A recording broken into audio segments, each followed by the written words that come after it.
Having said that, let us look at Nigeria Code of Corporate Governance. Then we move on to UK.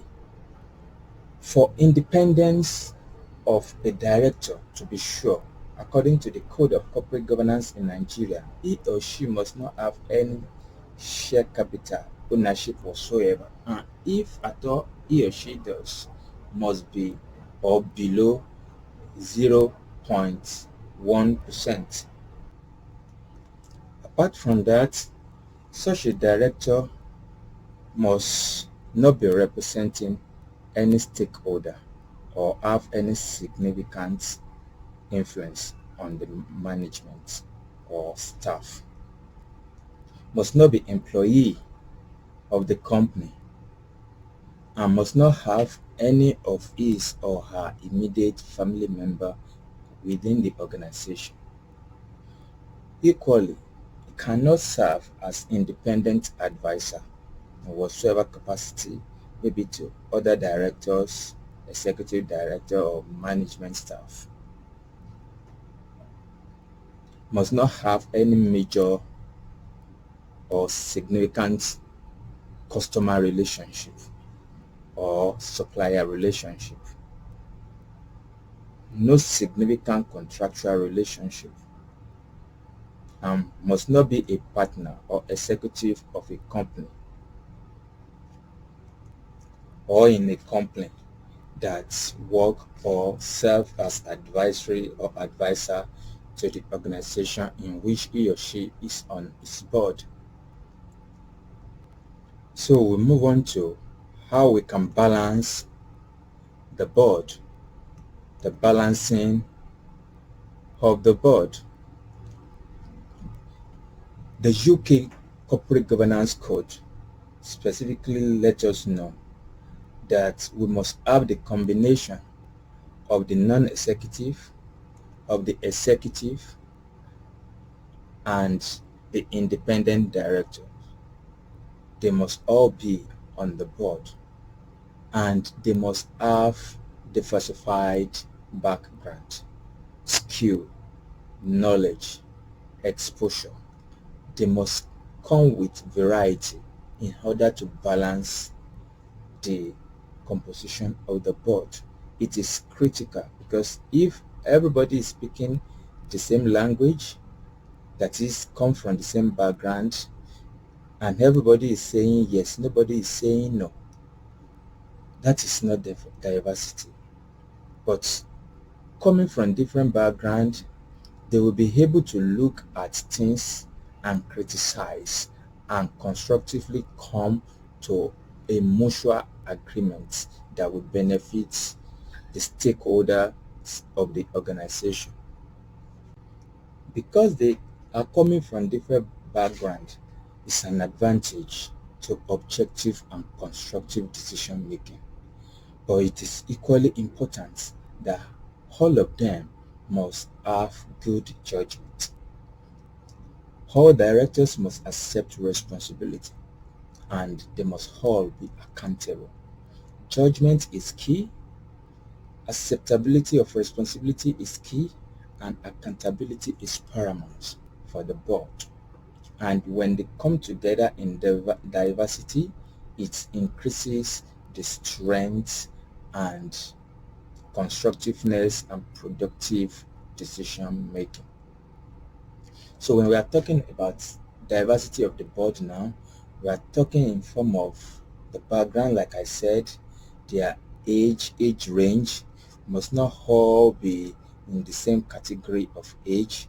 Diversify, put millennium, put old, seemingly old people, put people that are younger, put middle age. Let everybody be, let the board be mixed, even in qualification, in experience, in personal attitude, marital status, religion.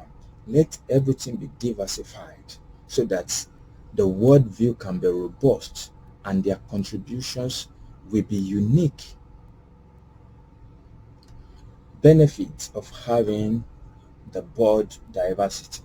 So when we have the membership of the board so robust, so diverse, what will accrue to such an organization?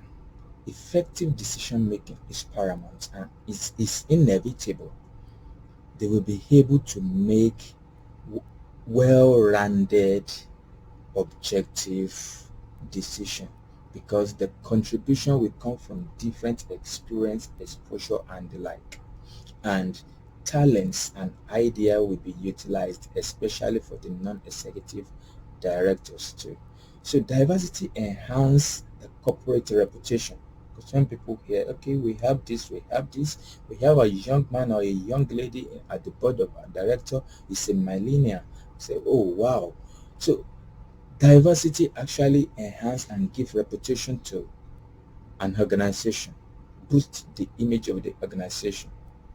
And investors are more ready when they hear and they could see that they have real diversified board. Well, everything that has advantage must have its disadvantages or drawback. So diversity comes with its complexity, just as we can imagine. When we diversify and we have people of different age, experience, exposure, and the like, it's possible that some people feel that our decisions or our contributions are not really what really matter. We are just to be part of the quota, form the quorum, and vote.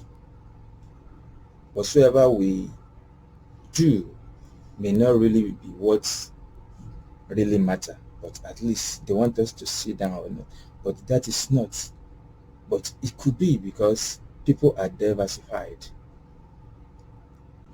Also, when different people come from different backgrounds, we must be ready for conflict. There will be conflict. It is human nature that there will be conflict. Of course, at the board level, it is expected that everybody that will find its way to that apex must be mature at heart. So they must be able to resolve their personal issues and the like in the best interest of moving forward the organization. Women on the board. Women on the board. Recently, the whole world is clamoring for change, and women felt neglected or not being absorbed into the corporate world as the counterparts, the male. And this actually led to an investigation in UK in 2011, and the result came out actually to be that the best of the corporate organization management and board composition that they currently have was 12.5%. 12.5% of all the big companies in UK, the composition of ladies. So that means gentlemen are actually more. And it was proposed that, okay, they should try as much as possible to increase the composition and involvement of ladies and women to 25%, and they were actually able to achieve this by 2015. Year 2015, they were able to achieve this. So we could see when organization or a country actually mean business in achieving aim or objective is highly possible. And that result achieved in the UK actually is spiral down to the end of the world, and different countries have started to ensure that ladies and women are involved in the board composition. So, as we are concluding, we should look forward to the role of the chairman. We will be discussing next the role of the chairman, the chief executive officer, and non-executive directors in the composition of the board. If you are yet to subscribe to us, kindly subscribe, click the notification button. James Associates, we are value to your business, we are value to life.